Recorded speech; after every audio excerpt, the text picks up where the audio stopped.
All right, 2008, I see some faces. This is great.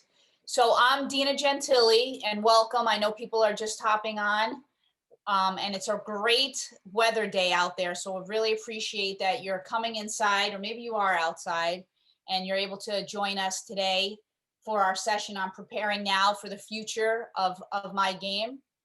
And we do have 4 guest speakers that will start us off right off the bat, and then or 3 guest speakers to start us off right off the bat. And then we have some actually current college players who are joining us as well. So they can share a little bit about their journey and their story navigating the college process from being a club player. So I see a lot of faces, and then I see people that that I can't see your faces. So I'm hoping maybe all of us can show yourself so we can have a good interaction. Please, I'm going to be muting all of you also as you come in. Great. If you want to rename yourself to put like Mackenzie, if you want to put like Mackenzie and the name of your club, and we know your 08s, that would be great. And then we can have a nice dialogue with our guests. So as you know, at the Impact, we're doing a lot of things off the field to fully develop you as a person and a player. I know I will see you May 23rd when we're on the field for our mixed club event, and we're really looking forward to that. So this is another part of that process of developing yourself and preparing. Like, what can you do now to prepare for your future? So today we're going to be talking a little bit about opportunities within the school system, public versus private. We're going to talk about what it's like to be a collegiate student athlete. And then we're also going to get into performance and prevention and management of injuries as well. All things that are important. So our first speaker tonight is Mike Kursker. He is the president of our Impact League, and he's going to be addressing those opportunities that we have in both the public and private school setting. Mike is a former collegiate coach and a former Division I athlete. So Mike, can you start us off tonight? Absolutely. Thanks, Dina. Hi, everybody. I wanted to just see if we could get just a little bit of feedback from you guys just on grade right now. So what are we looking at for what grade you are currently finishing up? So feel free to just unmute and just let us know.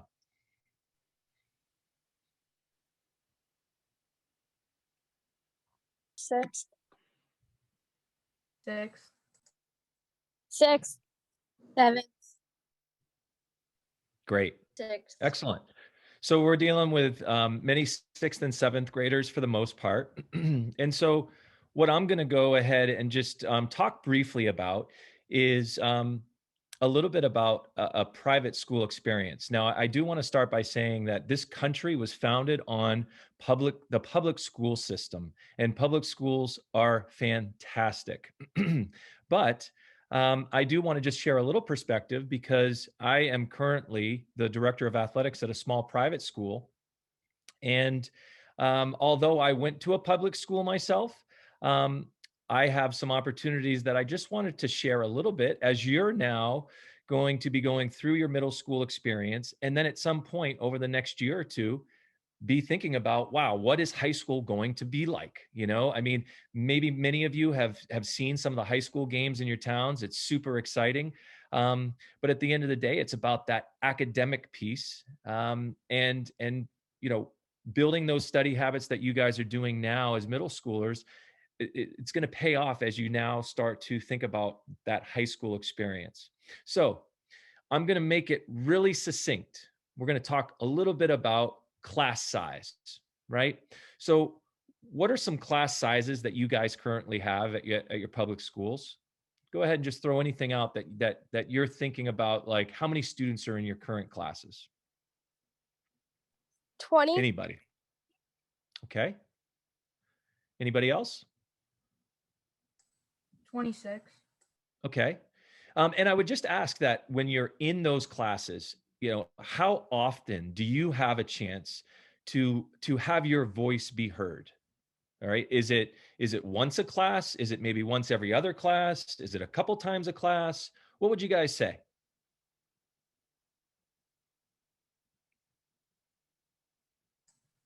couple times a class. Good, good. So that's one of the differences in a private school. So you talk about class size. A lot of these private schools will have maybe anywhere between 15 students to 8 students per one teacher, right? And imagine being in a classroom where you're around a table, an oval table, where you're sitting there with maybe 10 students and one teacher. And you can imagine that you had an assignment the night before, and then you're going to come in and you're going to sit down and you're going to talk through what that assignment was, what that reading was, right? So whatever it was, can you imagine that your teacher's probably going to get some perspective from you multiple times? And so at first, being in that type of setting can be really scary. But what's really great about it is you really start to shape your voice in a setting like that, because you have no choice to do anything else but share your thoughts and share what your perspectives are, right? And so that might be something different than you may be experiencing right now in a group, in a class size of 20 or 25 students. So class size. Then we talk about teachers, right? We all love teachers. Teachers are fantastic, and they really influence who we are as we move forward in our lives. And so one of the things about teachers typically at private schools is that you're going to find that they're experts in their fields, and they typically will have master's or even doctoral degrees. The other thing that's really interesting about private schools is attitudes. Okay. So lots of times we get students like yourselves that are, they're athletes in one sense, and then they're serious students in one sense. So we get the serious athlete and the serious student. But sometimes not everybody's so serious in your class. And so the thing about private schools is just this. Because private schools often have selective admissions processes, they're able to choose students who are highly motivated.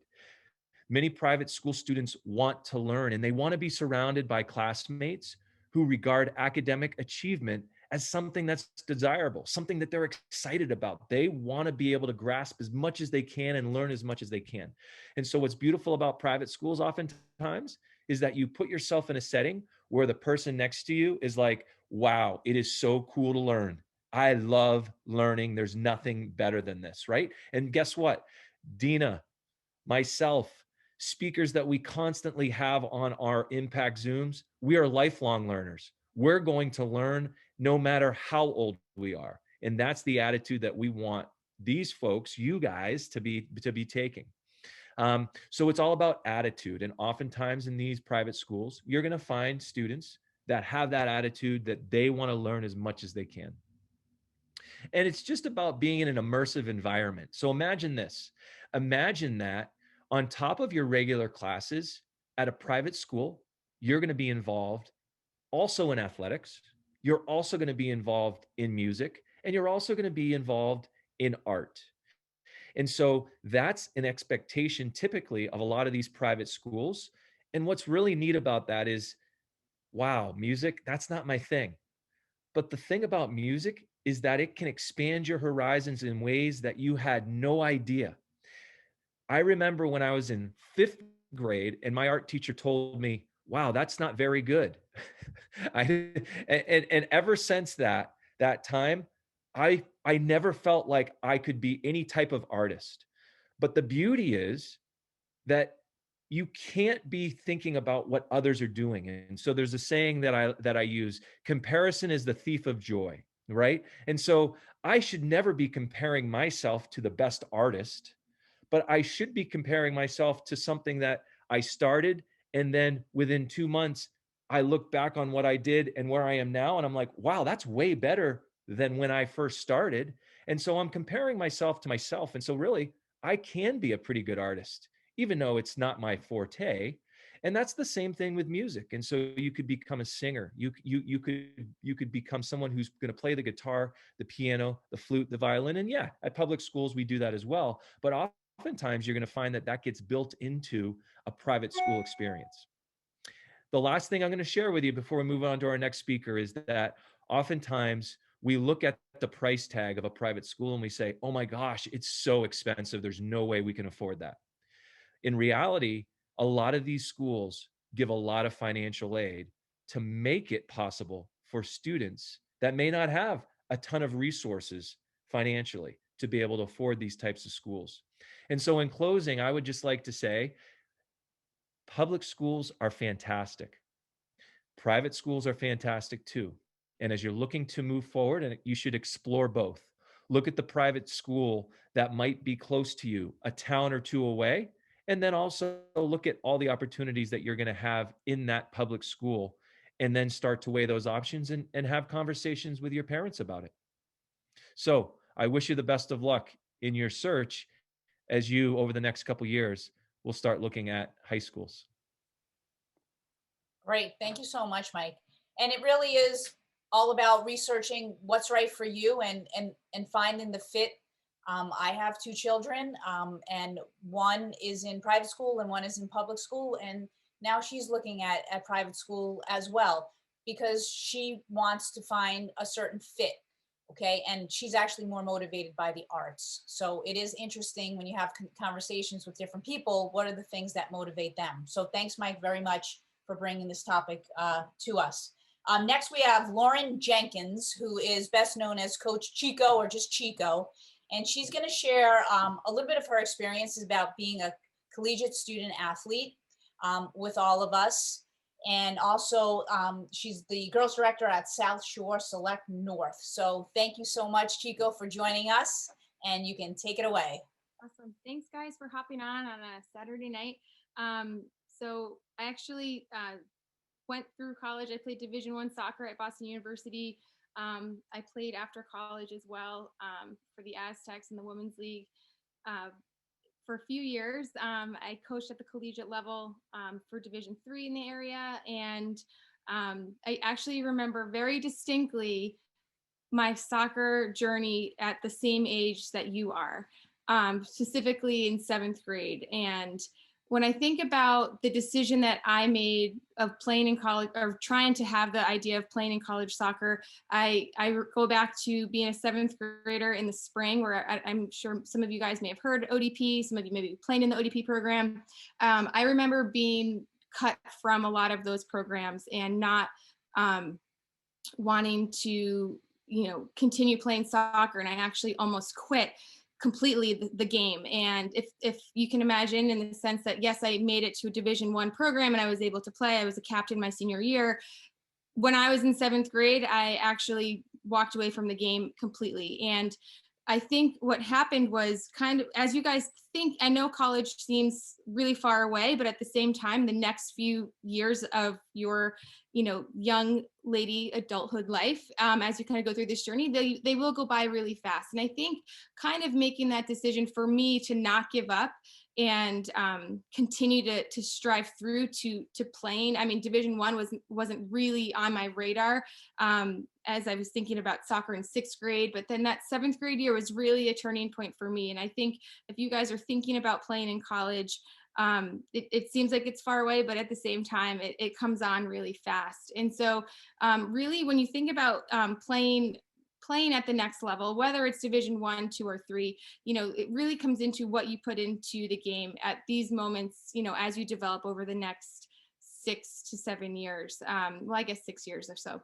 So, when you're at the Division I level, it is a commitment that goes throughout the school year, starting, similarly with Division II and Division III, where you come in as a preseason time, and that might be early August, might be mid-August, and then you start your season in September. If you're lucky, you get to play deeper into November and maybe even December. We got to go to the NCAA's 2 out of my 4 years in my experience. It was an amazing experience. We were able to, win conference championships, go to a conference championship every year I was there. And I know that you guys do tournaments now, and being able to play for something like that is really fun. It's awesome. There's like pressure on you, but in a good way. And if I could think of one thing about my experience, it's really, in the moment, it was hard to see how much being a college athlete really helped frame me to be who I am today. You're working hard for a common goal with teammates. You're working hard for yourself, challenging yourself every single day to get out of your comfort zone. And there may be moments as you guys go through the next few years of through high school even, and through the rest of middle school, where you're like, you might want to give up. But at the end of the day, thinking about what it is that, when you started playing soccer, was it a job or was it fun? And, whether you're going and playing in Division 1, 2, or 3, trying to find those moments of fun within the competitive nature that goes along with being a division NCAA athlete. Your coaches are going to be there really to help, pull out the best of you. And at times it might not feel that way, when they might be getting hard on, getting a little bit more hard on you in terms of trying to pull that out of you in terms of your play, maybe your focus, maybe it's, making sure you make that play, and how are you going to react from that? And at the same time, I know this seems so far away to think, but later on in life, that might be your boss that you're speaking to, and being able to have a conversation with your coach and being able to approach them and say, what do I need to work on? What is it, that you think that, maybe I need to do to help, break through that barrier if you're, not starting that game, or maybe it was you got pulled out really quick. But really there's so much more to sport that it teaches us. And I think, it's something that I loved, even being able to coach at the Division 3 level, where then, maybe your spring season isn't the same in terms of the time commitment, but you will have throughout the year being, if you decided to play in college, having to figure out, how do I fill in my academics in my study time to make sure that the soccer piece is not taking over everything in your grade slide.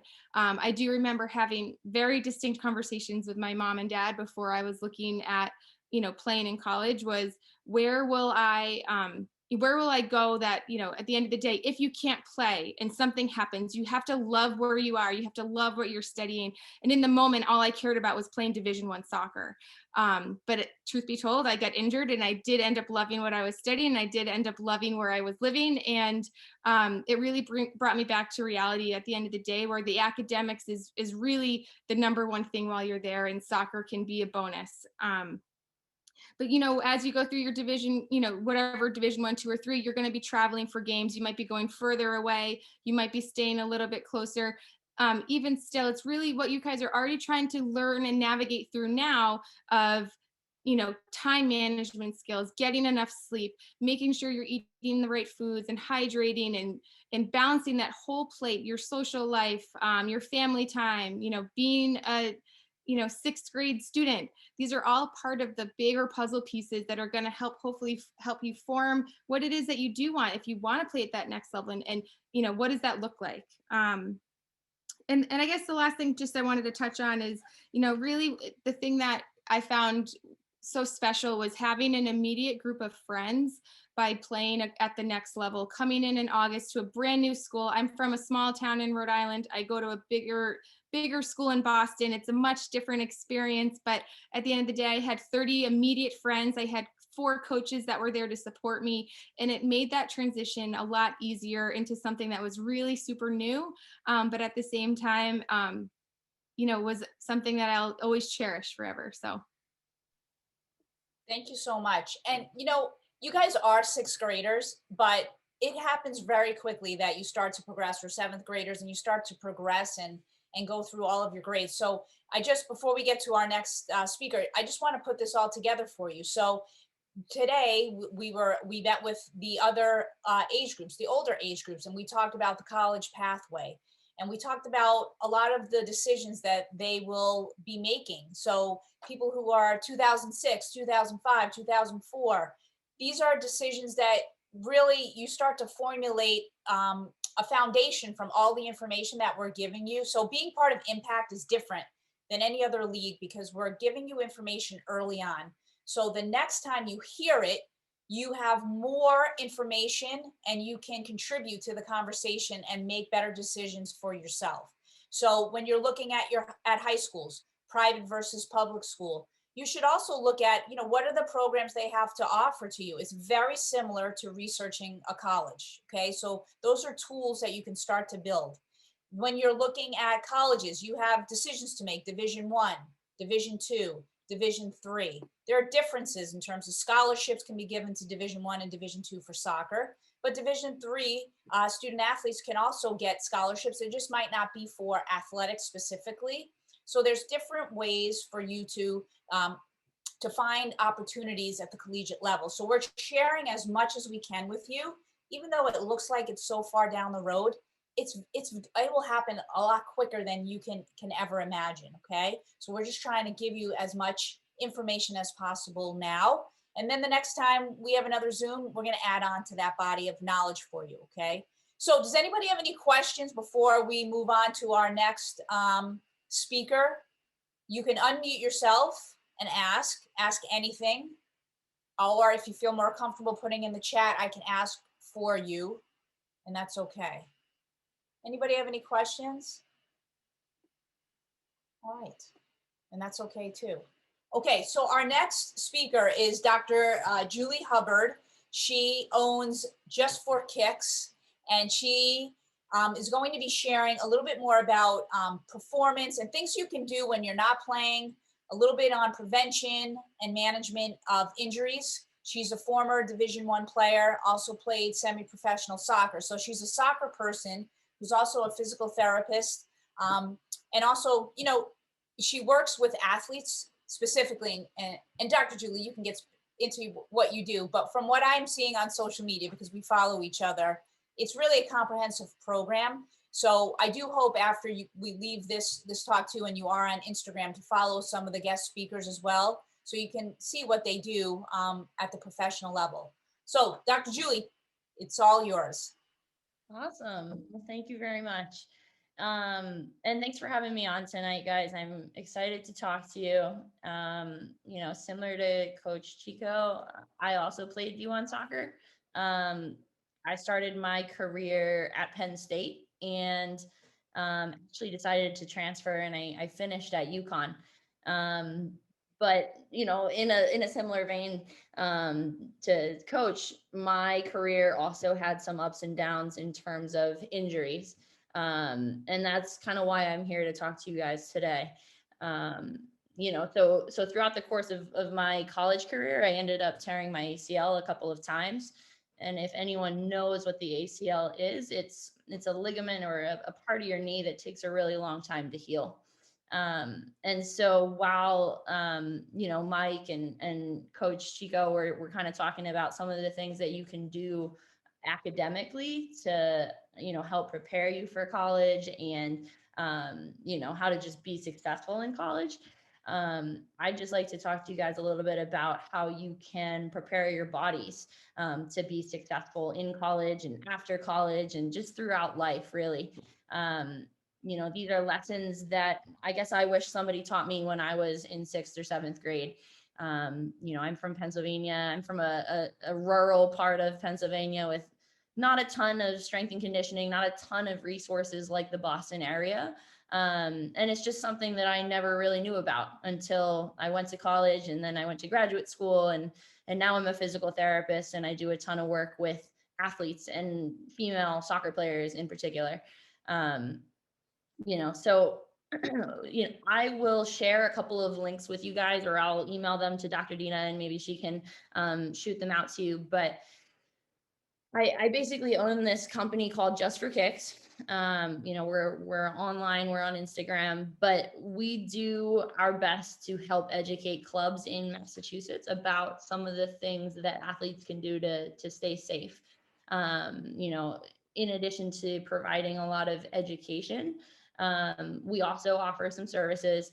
But the big thing is female athletes tend to we're faced with a little bit of unique challenges compared to male athletes. We move a little bit differently. Our bodies, you know, change a little bit differently with puberty, and different injury risks increase.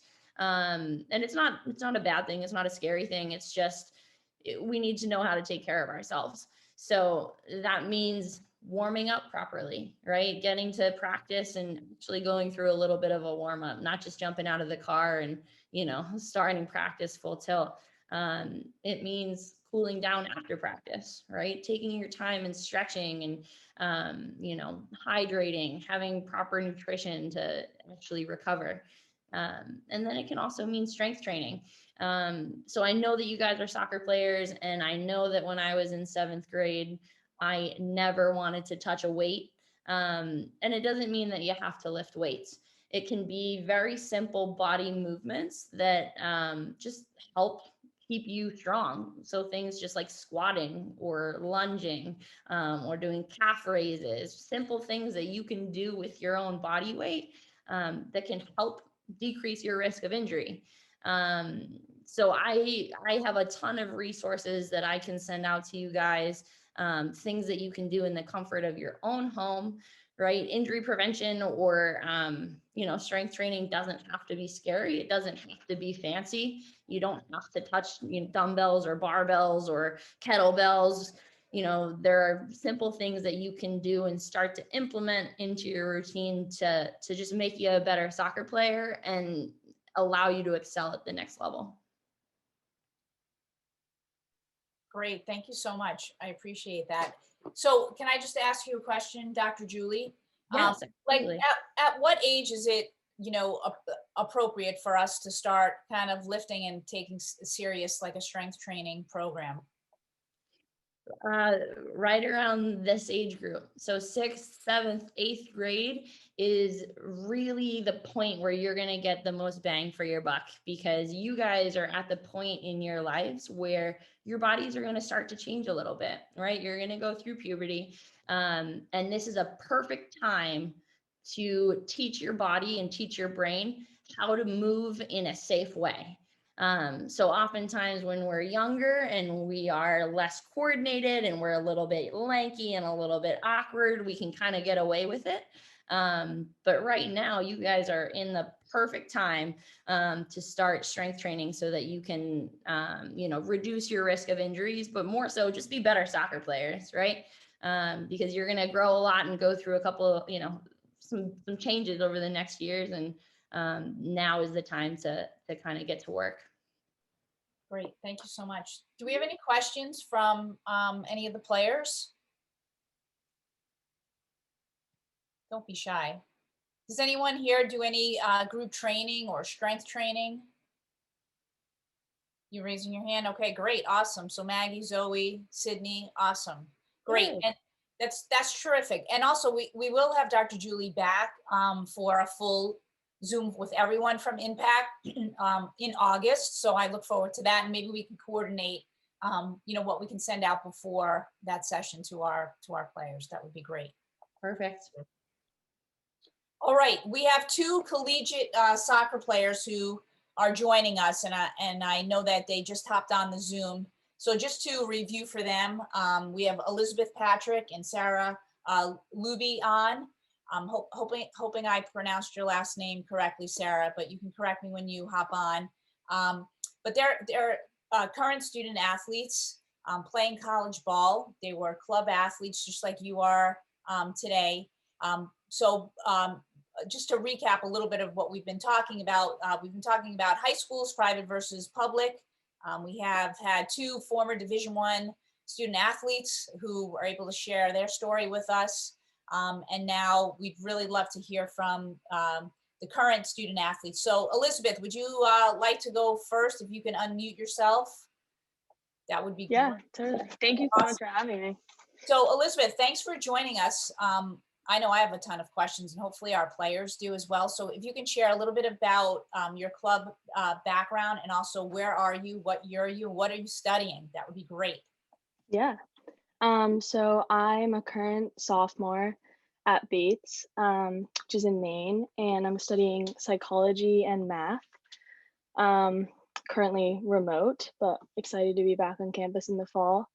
My club experience, I had a little bit of an untraditional route in becoming a collegiate athlete, because I was always have loved soccer, obviously, and was really invested in the club scene when I was younger. But then I transitioned actually to lacrosse for a lot of my high school, doing club lacrosse, trying to get recruited there.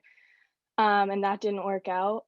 And so when I got to Bates, I actually just tried out and walked onto the team, and then have reconnected with Aztec and Mike and the club scene, just following that to keep up and stay in good soccer shape for the season. Great. Can you share what it means to be a walk-on?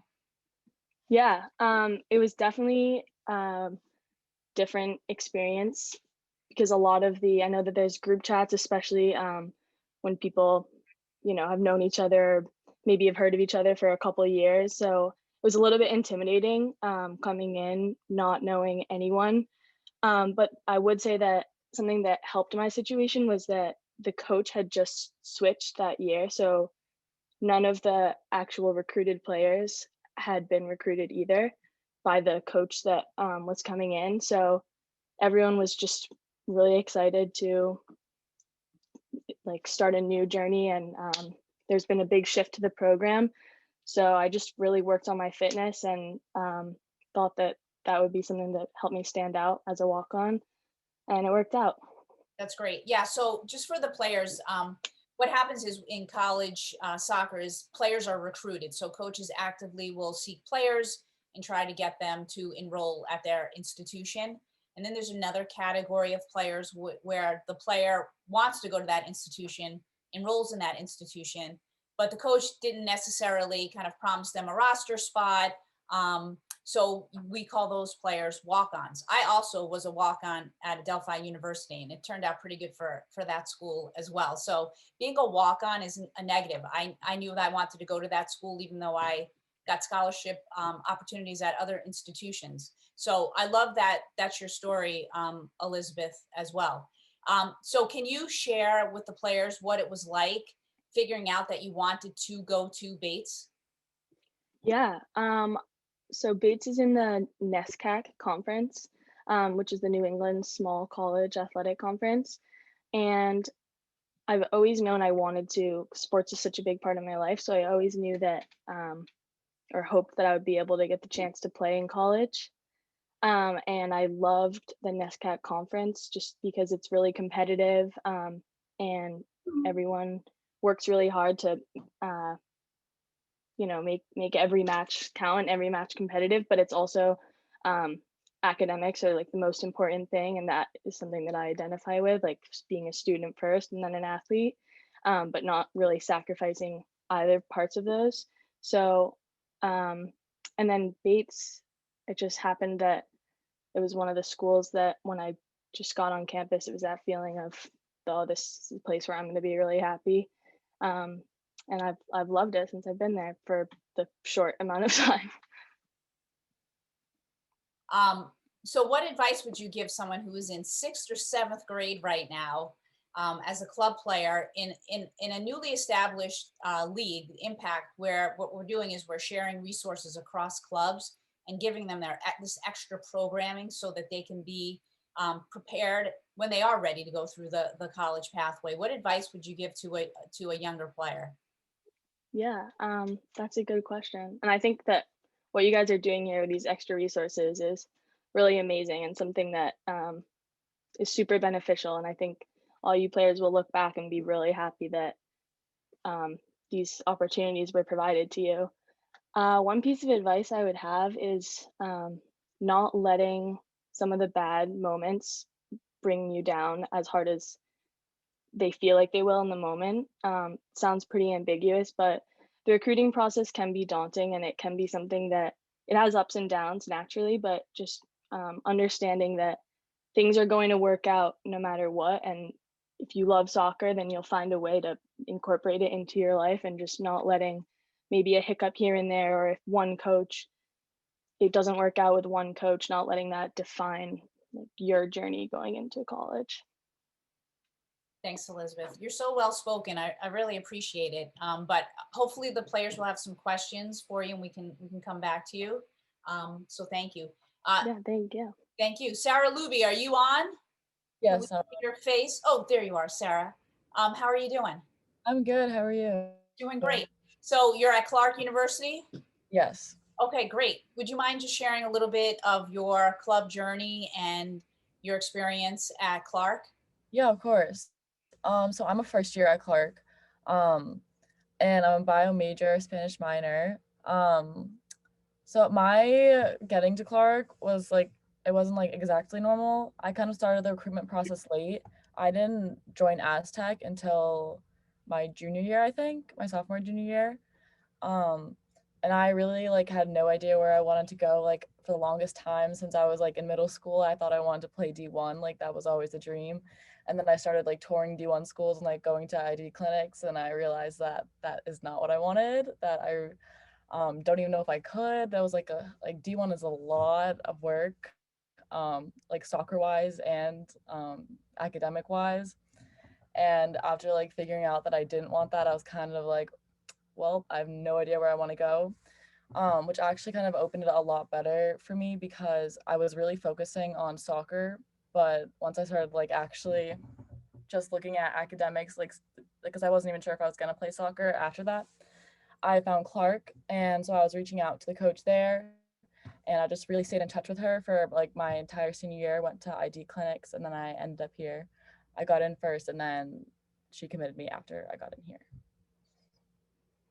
Great. Can you share a little bit about the team experience at Clark, during the pandemic? I know it'd be a little bit different, but if you can share that, that would be great.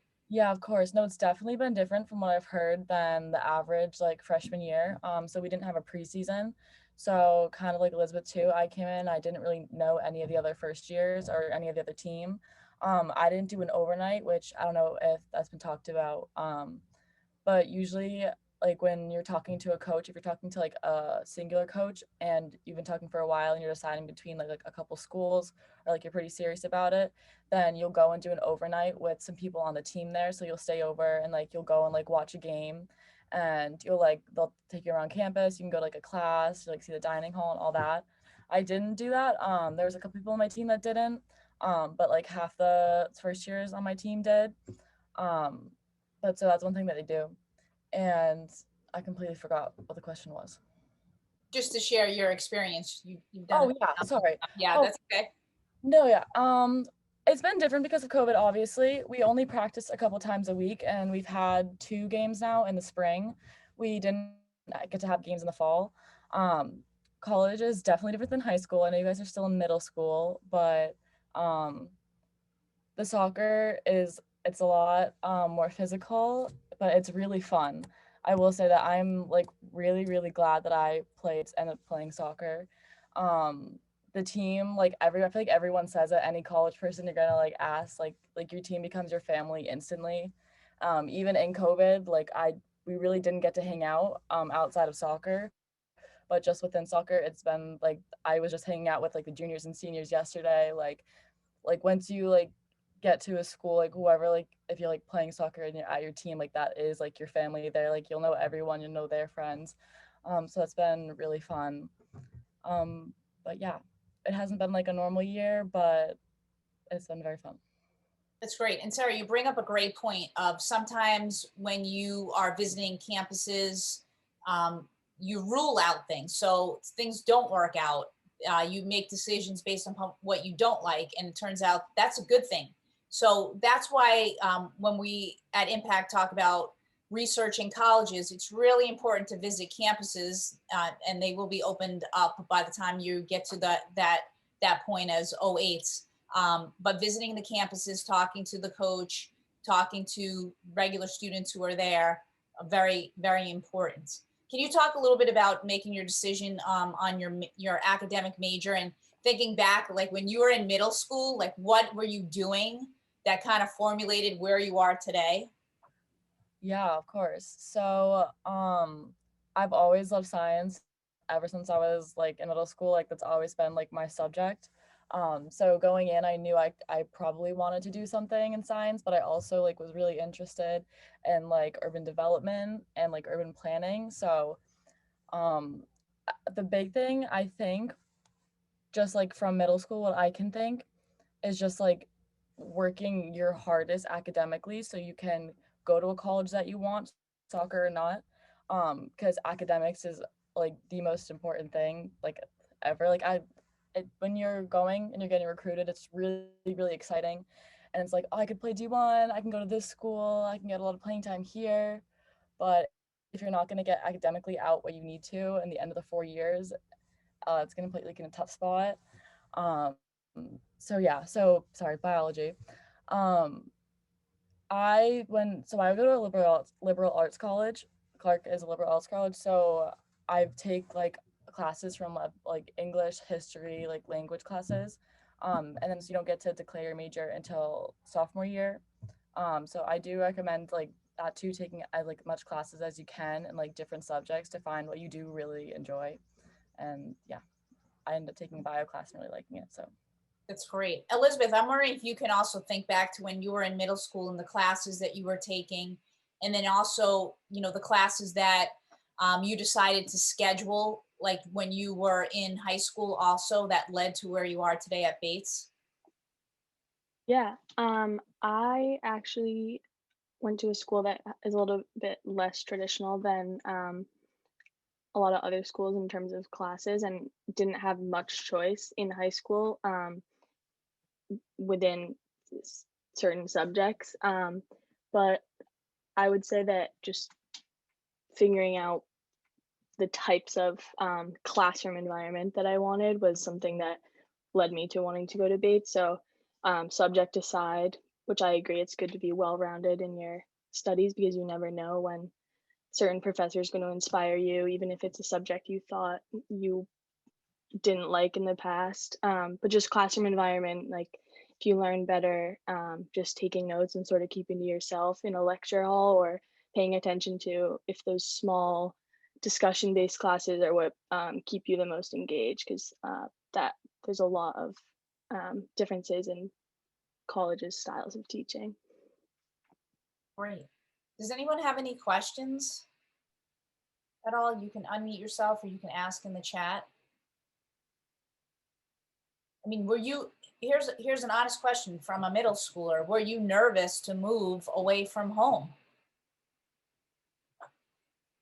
Yeah, I was definitely very nervous to move away, and um, sad also. Like my mom and dad dropped me off, and looking at my roommate, someone I'd never met before, it was like, I guess we're just living together. It's a little bit weird. But it's just like a lot of schools. I mean, I wasn't a freshman during COVID, but I don't think that will be an issue for when you guys are freshmen. But they make it so your schedule's just jam packed right away that you just forget that you're even far away from home, and then all of a sudden you have a bunch of people that you're friends with and you're having a good time, and you call your parents and they're so excited that you're happy. So it is sad, but you forget so fast. I can't even remember. It was like 5 minutes that I was sad from being away. Thanks for sharing that. And I think what we're trying to convey and kind of express to you is that we hope that you will continue on to play and try to play college ball, because it's such an exciting part of your life. It's obviously been instrumental to all of the guest speakers here, and the people that we've met through that journey are still with us, close friends, close contacts, and those things are important. So Sarah, can you share a little bit of what it was like to kind of, move out of your house and move into Clark? yeah, no, honestly, I think mine was like more abnormal. I was so excited. Clark was like one of the only schools in New England I was actually looking at. I was looking at a lot of schools in North Carolina and farther south. So I was ready to leave. But it definitely, I will say like the first 2 weeks, it was like a little weird because you're just meeting everyone, especially with like COVID college. It's really hard. It was harder to like talk to a bunch of people, but you forget about it like so quick. You meet like your best friends. It's so hard because you guys are only in middle school. You still have like high school to get through, but you will meet like the best friends that you'll have like forever there. And school is like so much more like, I really enjoyed high school. I did. But like college classes are like so much more like intricate, and like the content that they teach, it's just so much fun. And can Elizabeth or Sarah, can you answer this question? When did you start looking into colleges?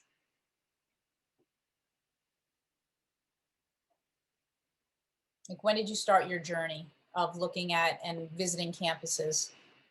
Um, Mine, yeah, again, I said I was like a little late, so I don't think I started visiting colleges until sophomore or junior year. I think it might have been junior year, and then I started going to ID clinics. I would definitely recommend going as early as possible, just touring places, even if you like don't ever plan on going there, to just getting a feel of like size and like so like the climate of like the students there too, like the demographics. For sure, I wish that I had toured more colleges before I actually had to start like planning where I was going to go. Great And advice. I would say one way to easily do that is, I don't know if any of you guys have older siblings that are touring schools before you. I know I have an older brother, and when he was touring schools, I would just stay in the car and play a game on my mom's iPad when I could have been, just trailing along in the tour. And it's not like you're actively searching, but just getting out there and walking around doing the tour, even while, if you guys are like at this age, just to see what it's like to be on a college campus, and then keep that in your back pocket, because you will remember it later down the line. And oh, I actually did walk around, and maybe I'll visit that again. Just having as much information as you can. That's great. And Elizabeth and Sarah, just so you know, for the Impact League for next year, for this group, they'll go through an event that we created where we invite our Impact College coaches to run different sessions for them, so they get exposure to our internal resources, which was today for the older players, which was fantastic. And then we also, next week, the 2008s will attend a day where we're going to try to simulate what it would be like to be at a college showcase. So the older players, actually, we invite college coaches to come watch them play, and we're simulating that for our 2008 group. So they do have a lot of opportunities to understand, how to be seen, and how to present themselves when they're playing under pressure. And we're going to mix all the clubs. So they're going to be on a team with people from other clubs, not just the people that they've been playing with all season long, which throws in another dynamic. So I'm wondering if you can speak to going to campus, you're at preseason, and you essentially don't know the people around you when you're trying to make a team and, get a roster spot. Can you talk about that and how you have to prepare yourself mentally? Yeah, I would say it's definitely a huge transition, and it sounds like a really great idea what you guys are doing with these showcases, because it is difficult to be playing with people where you want to stand out, but you also want to seem like a good teammate. Um, and that's something that was really hard to balance. So then transitioning to the college team, where you want your team to do well, but you also want the playing time. But I think that just sticking to your playing style as it is, and knowing that when I did get to campus, it was a much different just feeling overall than the showcases, where people are nervous, and there's not that team morale that if your team wins, then it's just, oh, you have another 5 games and then dinner and then 10 tomorrow. Every game really does count, and so the whole team wants the people that deserve the playing time most out there. So I really love that every practice with my team, it's everyone's working so hard, and when we are on the field, we're competing, battling, it's aggressive with each other, but we don't carry that off the field and ever let it intrude in our friendship. So it's a really great competitive but also complementary environment that it's definitely a transition, but once you are in that environment, then it's just a great and positive place to be. I love that you put, the team wants the best 11 out there playing. I mean, that is just, I hope your coach knows how you have embraced that mindset, because that, I don't hear many college players say that. You expressed it so well. So thank you for sharing that. Sarah, how did you get ready for preseason? Yeah, well, obviously soccer is such a mental game too. Our preseason was so weird because we were supposed to have one, and then it just kept getting pushed back and then to nothing. But the first practice, I remember I was very nervous. One of my teammates actually lives like right across the hall from me, so we were like getting ready, we were playing music. We both had no idea, like absolutely no idea what to expect. We couldn't even use a ball the first practice. We were just doing like SIQs, we were just doing like agility and stuff. But yeah, I mean, I think that's also important, like when you're finding a team, like the team dynamic and the team chemistry. My team, they work super, super, super hard on the field, but they're all really, really nice to each other. Like there's no like meanness in the competitiveness, which I think is important, which like it obviously depends on like what school you go to, like they have different team chemistries and team dynamics. But yeah, I think just practicing, like having a good mental game, having good positive self-talk. I remember when I was in middle school, like mental part was definitely like my biggest struggle, like confidence wise. And I think that's the biggest, I think that's the reason why I can play in college is like changing my mindset and confidence from when I was in middle school. That's such a big thing.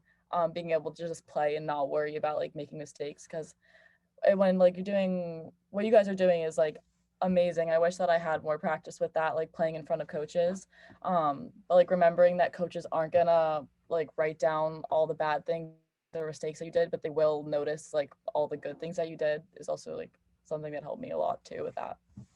That's great. I love your message of that it's okay to be competitive, and it's part of the culture, and it's part of what you should be doing is to be as competitive as possible. So I think that's great. So we talk a lot about core values through impact, and one of them is legacy building, and you're part of our legacy, Elizabeth and Sarah, and we really appreciate having you here.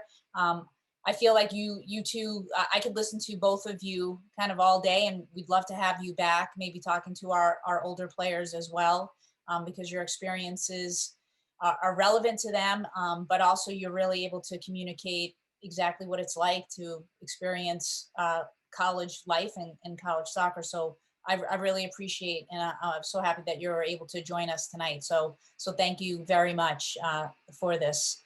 Any players have any questions for our current college players? They really are a wealth of information, so you should take advantage. We have them here tonight. Any questions at all? Are you at your dorm right now? How about that? Anybody? Or are you back at home? I'm in my room here. You're at the dorm? Mm-hmm. Nice. Yeah, you can even ask questions about, doesn't need to be soccer related either, because I know college can be like a really foreign concept. Just any type of questions about even making friends or whatever the college scene is like. Anyone? All right. Well, we have about 3 minutes left. And I do want to thank everyone for joining us. I know it was a really nice day, and it's hard to come back inside after being outside. To our current college players, honestly, this was fantastic. I work with college students all of the time, and you guys were spot on. Your message was terrific, and I really appreciate your time.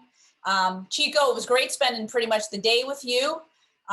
You're excellent. I hope everyone gets a chance to go through some of your sessions, and I'm glad the 08s had a chance to experience you. So thank you so much.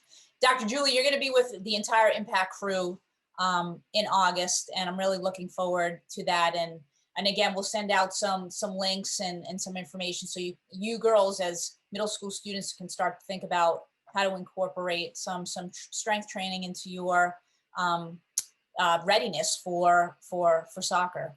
And Mike Kursker, it's been great. Your leadership has been awesome. I'm inspired. All of these sessions have been terrific. This one was your vision, and I hope I facilitated it as you imagined. So thank you, Mike, for your leadership. Magical. It was magical, Dina. Thank you so much. Awesome. So everyone, have a great night to the 08s.